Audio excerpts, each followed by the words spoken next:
Halo semuanya dan selamat datang di sesi pembahasan kita kali ini. Pernah kebayang nggak sih kalau kita lihat bumi dari luar angkasa, planet kita ini bersinar terang banget karena cahaya peradaban manusia. Tapi, di balik semua gemerlap itu, sebenarnya ada sebuah jaringan energi tak terlihat yang benar-benar menopang dunia kita. Nah, hari ini kita bakal bongkar sebuah realitas yang mungkin jarang kita pikirkan.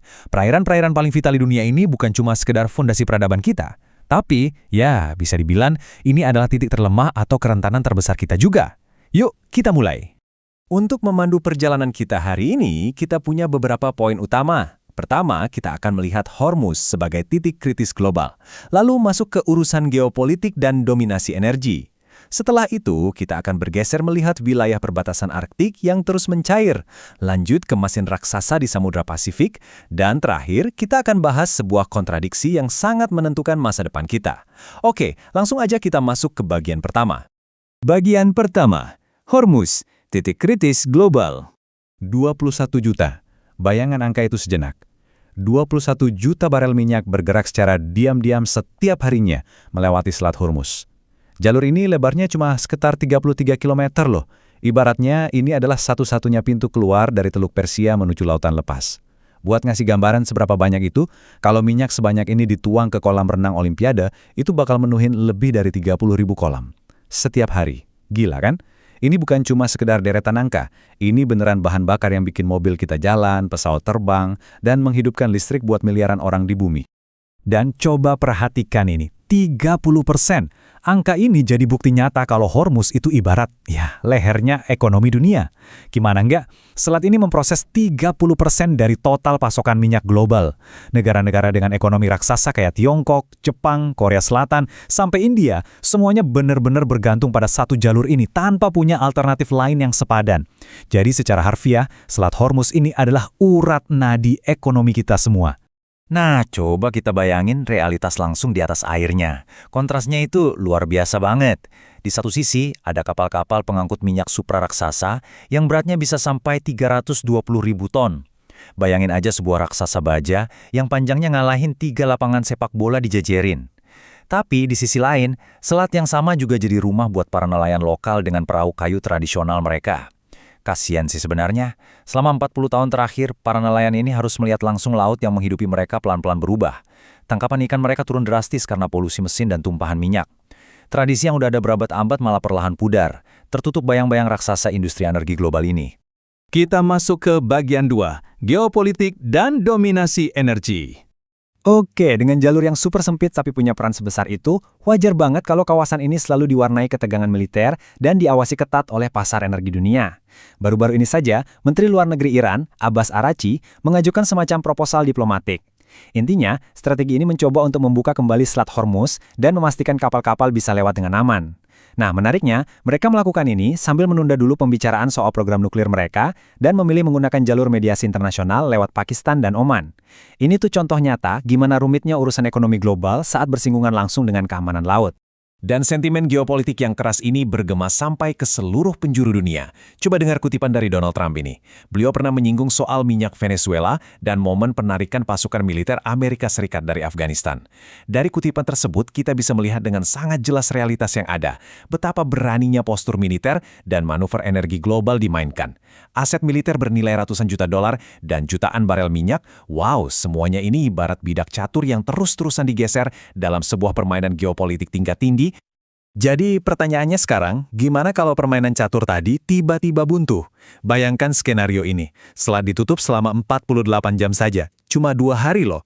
Di jam ke-6, pasar finansial global udah mulai panik dan gemetar. Masuk ke jam ke-24, harga minyak bisa melonjak tajam, bahkan berpotensi tembus lebih dari $200 per barel. Dan di jam ke-48, pemerintah negara-negara di Asia bakal langsung menggelar rapat kabinet darurat. Bayangkan, kita ini udah ngebangun ekonomi global senilai ratusan triliun dolar, tapi semuanya bergantung pada sepetak air selebar 33 km. Kalau dipikir-pikir, itu bukan sebuah kekuatan ya, itu adalah kerentanan luar biasa yang cuma dibungkus seolah-olah itu adalah kemakmuran. Lanjut ke bagian 3, wilayah perbatasan Arktik yang mencair. Nah, sekarang mari kita tarik mundur sedikit. Asap dan emisi karbon dari kapal-kapal raksasa di Hormuz tadi, itu kan nggak cuma diam di sana, dampaknya menyebar ke seluruh penjuru planet. Coba perhatikan fakta ini. Arktik atau kutub utara kita saat ini sedang memanas dengan kecepatan yang jujur saja menakutkan banget. 4 kali lipat lebih cepat dibandingkan bagian bumi lainnya. Suhu rata-rata bulan Januari di sana udah naik lebih dari 3 derajat Celcius cuma dalam 50 tahun terakhir. Sebagai perspektif, perubahan sebesar ini dalam waktu sesingkat itu belum pernah terjadi dalam setidaknya 2 juta tahun terakhir. Nggak masuk akal kan? Tapi tahu nggak sih, di balik statistik yang bikin merinding itu, Arktik sebenarnya adalah tempat yang sangat menakjubkan. Pernah dengar soal Fata Morgana? Di Arktik, fenomena cahaya bisa menciptakan ilusi optik luar biasa, seolah-olah ada kastil terapung, pulau di kejauhan, atau bahkan kapal yang melayang di udara. Keren banget kan? Tapi sayangnya, keindahan ilusi ini sangat bertolak belakang dengan realitas kelam yang sedang terjadi di daratannya. Ekosistem di sana perlahan-lahan runtuh, hamparan es laut menyusut dengan sangat cepat dan ya, beruang kutub kebingungan terdampar di tengah lautan yang terus mencair. Dan bagian yang paling krusial sekaligus berbahaya ada di sini. Saat es itu mencair, lapisan tanah beku yang disebut permafrost mulai terbuka. Nah, masalahnya, permafrost ini menyimpan cadangan gas metana yang udah terperangkap selama ribuan tahun. Sekali metana ini lepas ke udara, wah, ini bahaya banget. Kenapa? Karena dalam jangka pendek, metana itu hingga 80 kali lebih kuat dalam memicu pemanasan global dibanding karbon dioksida. Jadi ini benar-benar kayak bom waktu iklim. Hancurnya daratan es ini bukan sekedar kita kehilangan habitat lokal, tapi ini adalah ancaman berantai buat kita semua yang ada di planet ini. Sekarang kita masuk ke bagian 4, mesin Pasifik yang luas. Biar kita benar-benar paham seberapa raksasa planet kita ini, yuk kita bahas tentang Point Nemo di Samudra Pasifik. Samudra ini saking luasnya, ukurannya lebih besar dari gabungan seluruh daratan di bumi. Nah, Point Nemo ini adalah lokasi paling terpencil di planet kita. Saking terisolasinya tempat ini, tebak siapa manusia yang posisinya paling dekat dengan titik itu? Bukan orang yang ada di darat atau di kapal, melainkan para astronot yang lagi melayang di Stasiun Luar Angkasa Internasional. Kepikiran nggak tuh? Ini adalah batas alam liar terakhir yang sesungguhnya di bumi.